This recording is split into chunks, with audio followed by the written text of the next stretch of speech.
You're listening to Everybody Pulls the Tarp, the go-to podcast for high performers. I'm Andrew Moses. Each week, you'll hear my thought-provoking conversations with Olympians, pro athletes, CEOs, elite coaches, best-selling authors, and other high performers to uncover their secrets to success. Get ready to be inspired each week when we talk about leadership, teamwork, work ethic, and more. Are you ready? Let's go.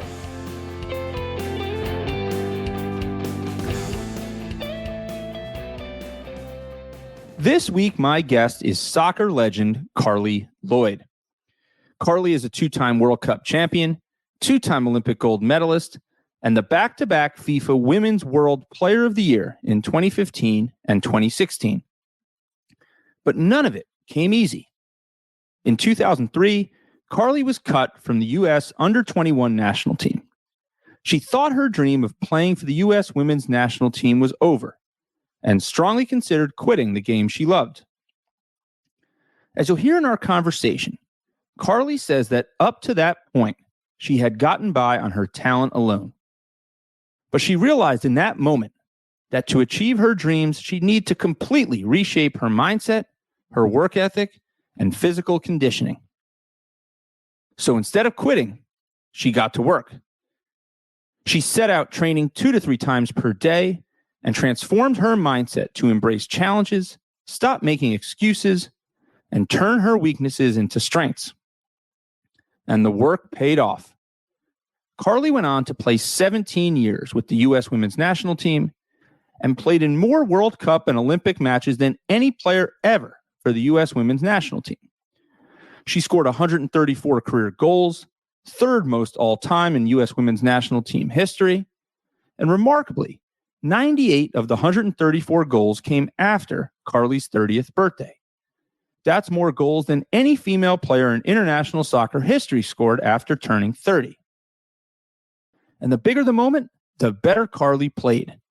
In the 2015 World Cup final, she scored 3 goals in the span of 16 minutes to lead the U.S. to its first World Cup championship in 16 years. Since then, Carli has become globally renowned for her never-give-up mentality and unbreakable determination to achieve her dreams. She was named a member and co-chair of the President's Council on Fitness, Sports, and Nutrition by President Barack Obama, and her memoir, Carli Lloyd, When Nobody Was Watching, became a New York Times bestseller. My conversation with Carli is for anyone out there who's ever been knocked down, cut from a team, missed a promotion, or fallen short of a goal. Our conversation is a powerful reminder that anything is possible if we are open to change and willing to put in the work. This episode is filled with life-changing lessons that will help you achieve championship-level success in anything, and I can't wait for you to hear it. So, let's pull the tarp and get straight to Carli Lloyd. Carli, where I want to begin, in 2003, you're cut from the U.S. under-21 team. You thought your dream of playing for the women's national team might be over at that point. I was particularly taken by what you had said your coach said to you at the time. Your coach said, and I'm quoting you here, "It's not a lack of talent. You have plenty of talent. It comes down to a lack of effort, to your tendency to take time off during the flow of play, to not do the work we need you to do defensively." And I've heard you say that moment was basically like a dividing line between 2 phases of your entire career. What was it about that statement that the coach said to you and that whole experience that really enabled you to just completely transform the way you looked at work ethic, mindset, and how you went about your business? Well, I think every player gets to a crossroad, basically like a T intersection of, you're going to go left, you're going to go right. And for my entire career, my youth career, onto high school, onto college, and into my brief few years with the under 21 national team, I was solely relying on just my talent. And I wasn't, physically fit. I wasn't mentally tough enough. My character was a bit poor as far as just learning how to overcome obstacles and persevere through challenging situations. And so with that jersey chip on my shoulder, mentality of wanting to prove people wrong. I wanted to prove this coach wrong. And so I loved soccer. Soccer was my passion. It was my first love. And that is what carried me on to want to do all of the hard things, because I was at that T intersection, and it was either, let's go left and take this really amazing journey, or let's go right and quit and figure out a plan B and something else. So I was almost at the right turn of wanting to quit, but my passion and will and all of that really just pushed me to just start to get to work. So I just started to work on all the things that I really wasn't good at, putting in the time to run and just getting myself mentally stronger, which essentially went hand in hand with getting myself mentally fit or physically fit, because when you're physically fit, you usually mentally can get through a lot of things. And so I put my body through some gruesome stuff and just got out there and started running. And obviously there's a lot more detail and a lot more heartache that went into it as I'm describing. But yeah, that was a big turning point in my career for sure. What was it, I guess, previously? Did you focus more on your strengths? Did you let the talent that you described there just kind of get you through, and you didn't pay enough attention to maybe the weaknesses or the areas that you might be exposed? Talk about that for a minute. I think it was a couple of things. I think that I had coaches that allowed me the freedom to express myself, the freedom to try different things, the freedom to take risk after risk after risk. That was a really good thing. But those same coaches also allowed me to continue to play if I was playing at 80%, because my 80% was better than most 100%. So I just kind of got in this cycle of, I'm just a talented kid. There's a lot of things that I can do that others can't do, and I'm just going to keep doing it. And I absolutely hated fitness testing. Absolutely hated it. I mean, when I got to college and we had to do all these tests, I would have the worst anxiety leading up to it. And I would just say, I'm just not good at physical fitness testing, and I've got something wrong. I don't understand. But really, I just needed to run and I needed to get myself fit. It was that easy of a solution, but it was that hard. And so I think those two aspects just allowed me to get away with not having to have those qualities as well. But then when you get amongst the best of the best, then you suddenly see where you rank amongst others. And in order to stay there, you have to be willing to do everything possible to be at the top. And so it was definitely a hard shift, but I think it's a bit easier when you do have the talent. And then when you couple that with working on the mentality and the fitness and the things that you aren't necessarily as good at, once you get them all, you can be really, truly unstoppable. But it's a lot of talented players that don't quite figure out that other aspect that they need to. And then they fall off very quickly. Or maybe you've got somebody who works extremely hard, but doesn't really have those talented attributes, and they don't make it. So you really kind of need the perfect formula. And of course, you need things to kind of work out in your favor as well amongst that journey. It's amazing how you put that formula together so well, Carli, over the course of your career. I'm curious also, there was a point in the book, and I've heard you state this other places as well, where you admitted early in your career that you made a lot of excuses.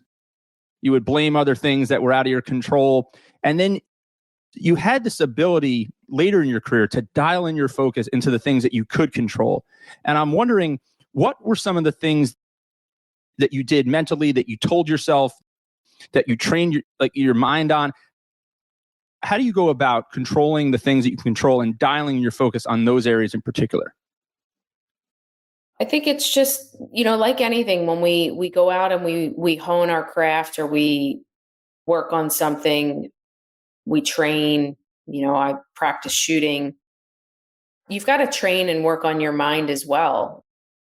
Our mind is our most powerful tool, and it can derail us at an instant, or it can help propel us on to success. And so that's just really what I started to do. I started to read books, some self-help books of just mindset. I read books about other athletes, and I just kind of changed my mindset to competing against myself. What do I need to do waking up every single day to just be better every day? And that was what I was striving to do. It wasn't about any other particular player that was playing in my position or anything other than that. It was simply, how can I be better than I was the day before? And with that, you want to control the things that you can control, because there's no sense in ever worrying about things that you can't change, right? There's a lot of things that we all don't have control over. And so if you just constantly worry about those and waste time and energy, it's going to be taking away from what you can actually do to better yourself. And so it was, working on all the things that I wasn't good at and just literally grinding every single day. My whole mindset was just to be the hardest working player every single day. And that has not failed me. And it's a really important attribute that has carried me throughout my career and is still carrying me through.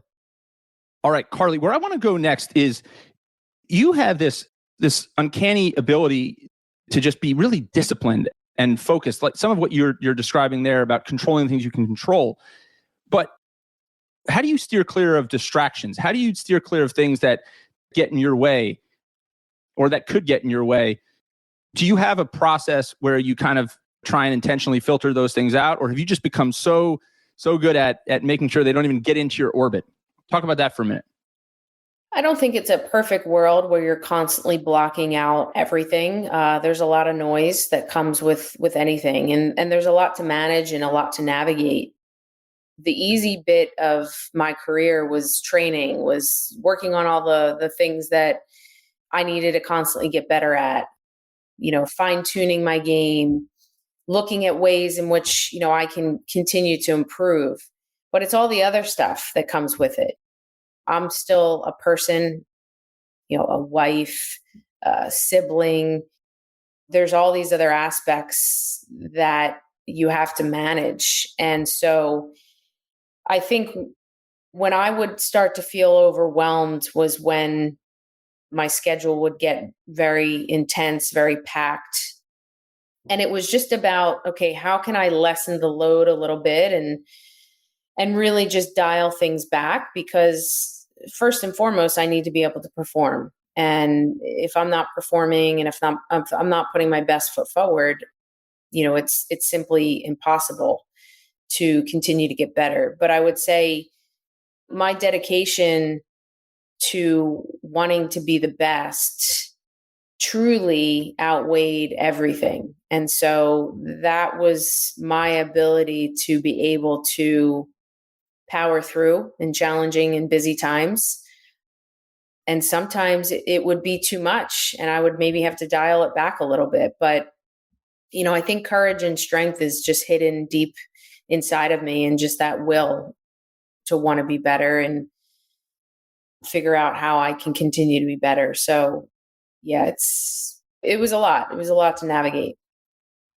Carli, when I think about just your career and everything that you're talking about here, the word availability just comes to mind. Like, you showed up every day, you put in the work, you were constantly available for yourself, and then in turn for your teammates. And it reminds me of a conversation I had with former NFL coach and player Herm Edwards. And he said something to me that I've always remembered. He said, you eliminate half the field by just showing up every single day, because most people just will not show up every single day. You've also had this great story in your career of great longevity. You've accomplished things further in your career than no player has. You were able to perform at a high level for so long. How do you show up every single day? And more importantly, on the days that you just might not feel like it, how do you dig a little deeper and make sure you're available that day for yourself and for the team?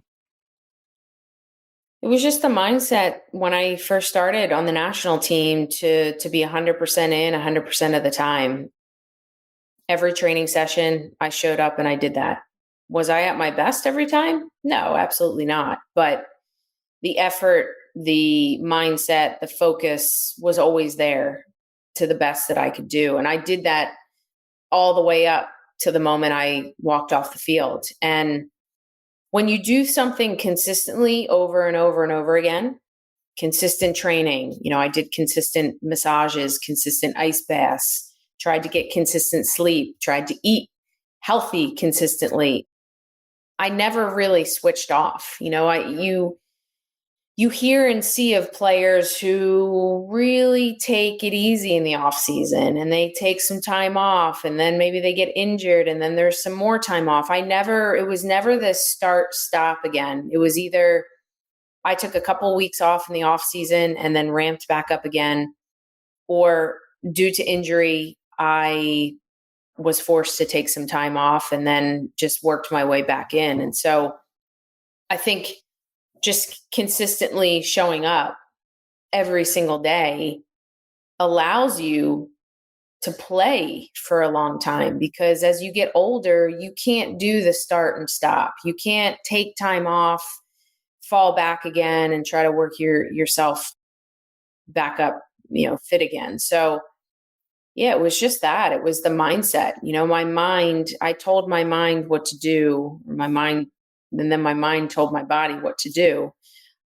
day in and day out. And some days were hard. Like you said, there were days where I would wake up, I would have to go to training, and then I would know that after I finished a training session that it wasn't enough. I'd have to come home, wait a couple hours, and then go back out and run some more. But I knew that I was doing it and it was going to pay off. So I just pushed myself through it. And sometimes I needed a day off and I had to tell myself, just take a day off. Or sometimes I needed to push myself a lot more. So it all depended, but it was just consistently doing all the things from start to finish. How did you know when you needed a day off? I mean, because obviously, it's just the rigor in your approach and your mindset is obvious. But like, how did you know when you needed that day? Or I think as the older I got, the better I became at allowing myself for those days off and time off. I really saw the benefits of that. In the beginning, I would be going and going and going, and it was fine. But I think at some point you need time off. And so I would just listen to my body. There was no app. There was no sports science person telling me, hey, you need to take this day off. No, I would literally wake up. I would get out of bed. I would feel my legs. I'd walk around a little bit and I'm like, you know what? I think today I just need to shut my body down, go for a walk, take an ice bath, and just let things heal a bit.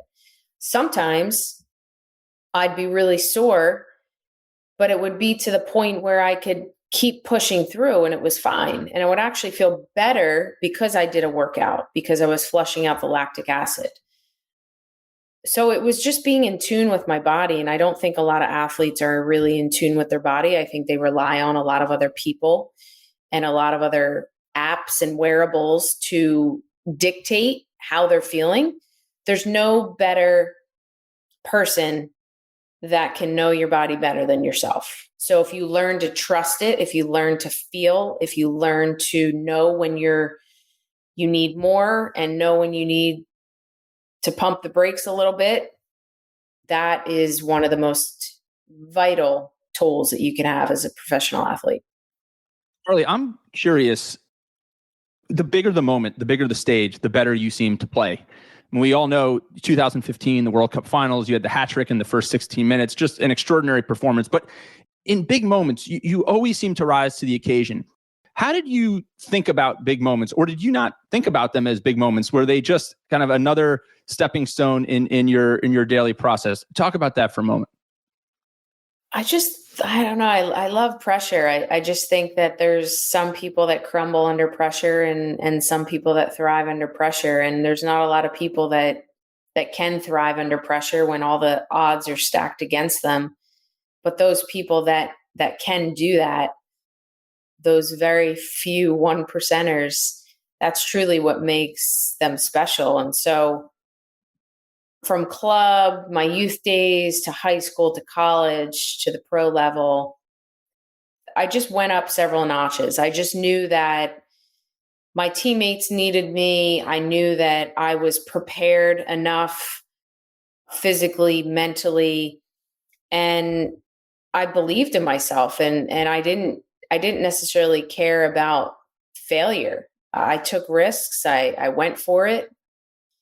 And so I just love those moments. But those moments wouldn't come without all the prep that I did to get to those moments. And I think the more that you overcome and the more that you fail and get back up again, the more you just keep coming back stronger and stronger. And so that was just literally my career. I mean, everything about my career has been difficult and challenging, and nothing's been ever handed to me. So for me to have to get back up over and over and over again and show the world what I can bring, and ultimately what I wanted was to win.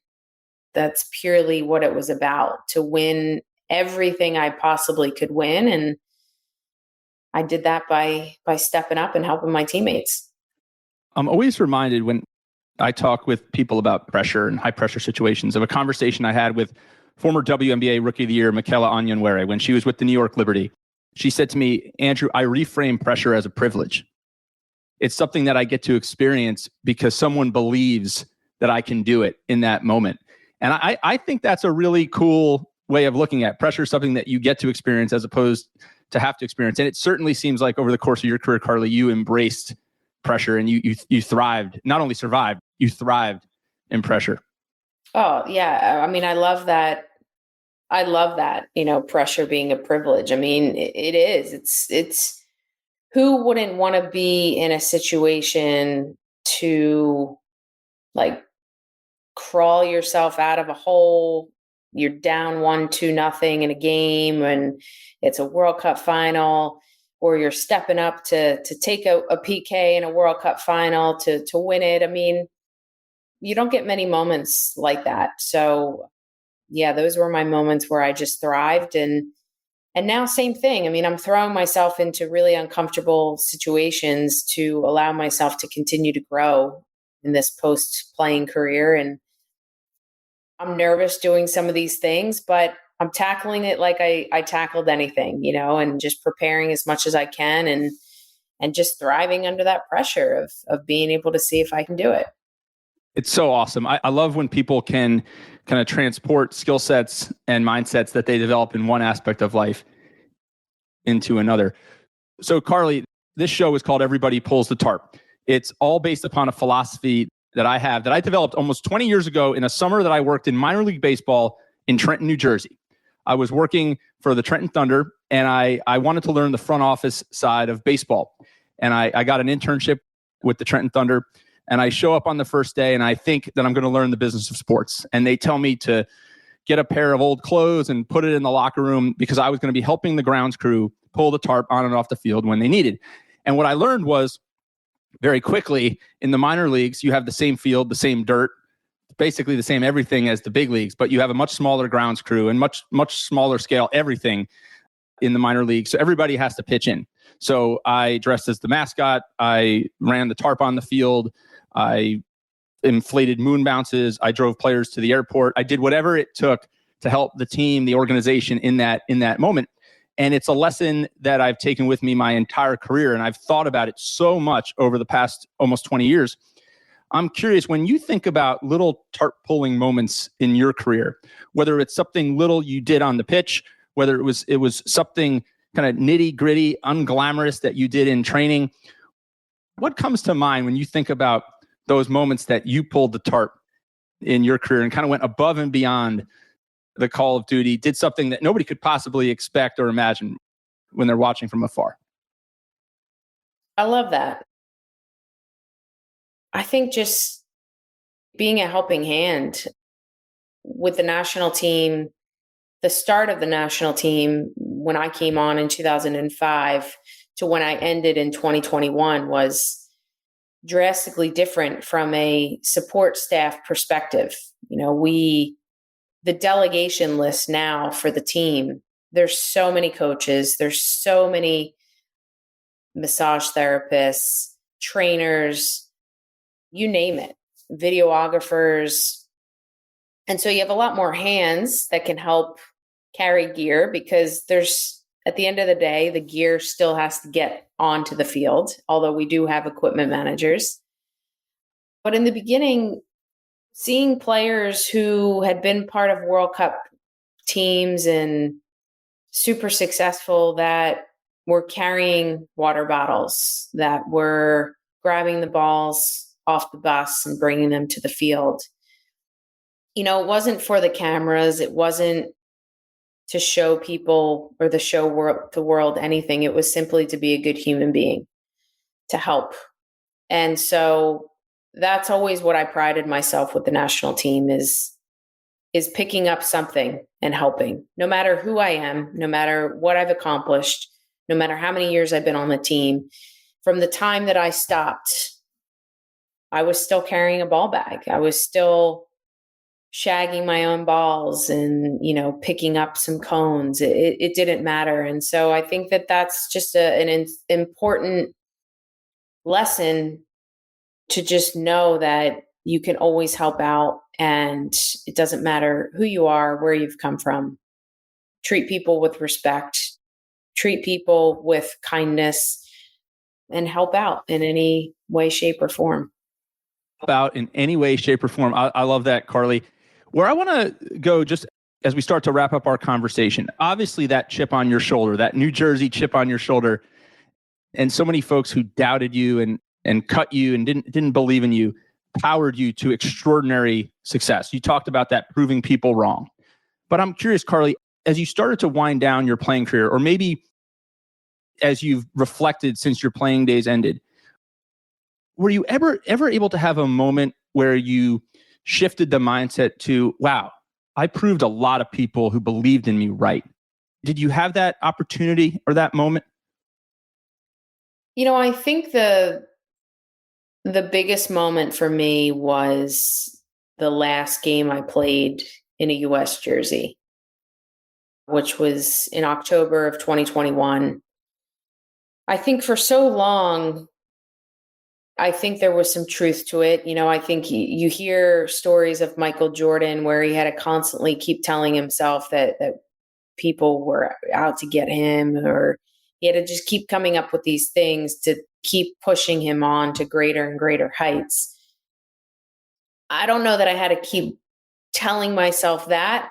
It was actually kind of reality. There were a lot of people that I don't really believe wanted to see me successful, truly understood who I am as a person.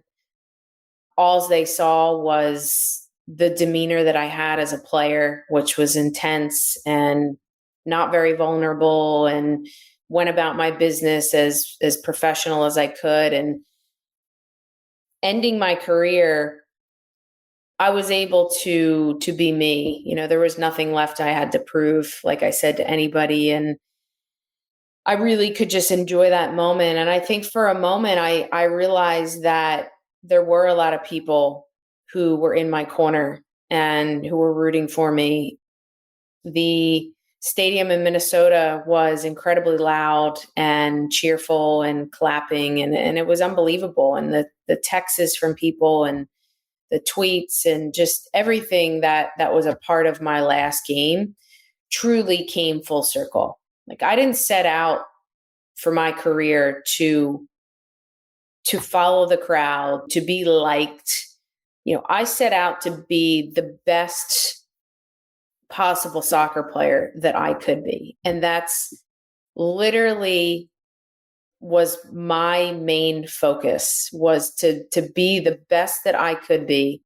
And yeah, it was just I don't know, it was a freeing moment, I guess you could say, in my career. Like, I did everything that I set out to do, wanted to do, and even better was the ending and was just the respect that people showed. And it was truly special for me.